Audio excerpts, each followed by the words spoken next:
ನಮಸ್ತೆ. ಇದು ಶುಕ್ರವಾರ ಸಂಜೆ ಬ್ಲಾಗು. ಇವತ್ತು ಅಮ್ಮನ ಮನೆ ಹತ್ರ ಹೋಗಿದ್ವಿ. ಆನ್ ದ ವೇ ಬರ್ತಾ ಸ್ವಲ್ಪ ತರಕಾರಿ ಎಲ್ಲ ತೊಗೊಂಡು ಬಂದೆ. ಹಾಗೆ ನಾನು ಮಕ್ಕಳು ಅಮ್ಮನ ಮನೇಲೇ ಊಟ ಮಾಡ್ಕೊಂಡು ಬಂದ್ವಿ. ನಮ್ಮ ಮನೆಯವ್ರೂ ಅವ್ರದ್ದು ಫಂಕ್ಷನ್ ಏನೋ ಇದೆ ಫ್ರೆಂಡ್ದು, ಊಟ ಏನು ಬೇಡ ಅಂತ ಹೇಳಿದ್ರು. ಹಾಗಾಗಿ ಅಡುಗೆ ಕೆಲಸ ಏನು ಮಾಡೋದಿರಲಿಲ್ಲ. ಹಾಗೇನೆ ನಾನು ನಿನ್ನೆ ಗುರುವಾರ ಮಾರ್ನಿಂಗ್ ಬ್ಲಾಗನ್ನು ಅಪ್ಲೋಡ್ ಮಾಡಿದಾಗ ಬಾಡಿಗೆ ಮನೆದು ಒಂದು ಎಲೆಕ್ಟ್ರಿಕಲ್ ಪ್ರಾಬ್ಲಮ್ ಆಗಿದೆ ಅಂತ ಅಂದ್ಬಿಟ್ಟು ಹೇಳಿದ್ದೆ.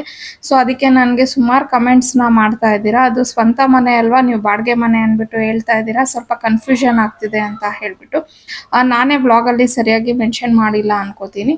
ಸೊ ಆ್ಯಕ್ಚುಲಿ ಇದು ಓನ್ ಹೌಸೇ ನಮ್ಮದು. ಇನ್ನೊಂದು ಮನೆ ಇದೆ, ಅದನ್ನು ನಾವು ರೆಂಟ್ ಕೊಟ್ಟಿದ್ವಲ್ವ, ಅದರದ್ದು ಎಲೆಕ್ಟ್ರಿಕಲ್ ಪ್ರಾಬ್ಲಮ್ ಆಗಿದ್ದಿದ್ದು. ಮತ್ತು ಇನ್ನೊಂದು ಏನಂತಂದರೆ, ಈಗ ಯುಗಾದಿ ಹಬ್ಬ ಬರ್ತಿದೆ ಅಂತ ಹೇಳಿ ಮಕ್ಕಳಿಗೆ ಗೌನ್ ಹೊಲ್ಸೋಣ ಅಂದ್ಬಿಟ್ಟು ಒಂದೆರಡು ಸೀರೆನ ತೊಗೊಂಡು ಬಂದೆ.